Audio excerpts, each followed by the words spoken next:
আন্তর্জাতিক পরমাণু শক্তি সংস্থার সদর দপ্তর কোথায়? অস্ট্রিয়া।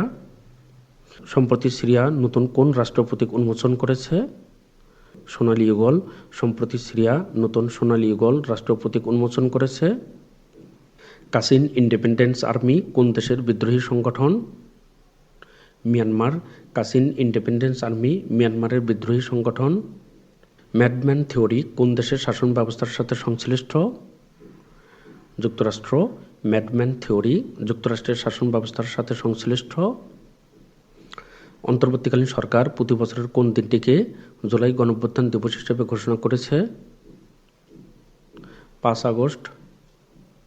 কারবালা কোন দেশের শহর? ইরাক। কারবালা ইরাকের একটি শহর। মহরম শব্দের অর্থ কি? সম্মানিত। মহরম শব্দের অর্থ সম্মানিত। তিব্বতী বৌদ্ধদের আধ্যাত্মিক নেতা দালাই লামা কোন দেশে নির্বাসিত আছেন? ধর্মশালা, ভারত। চট্টগ্রাম বিশ্ববিদ্যালয়ের এনরিচ গবেষণাগার কবে যাত্রা শুরু করে? 2018 সালে।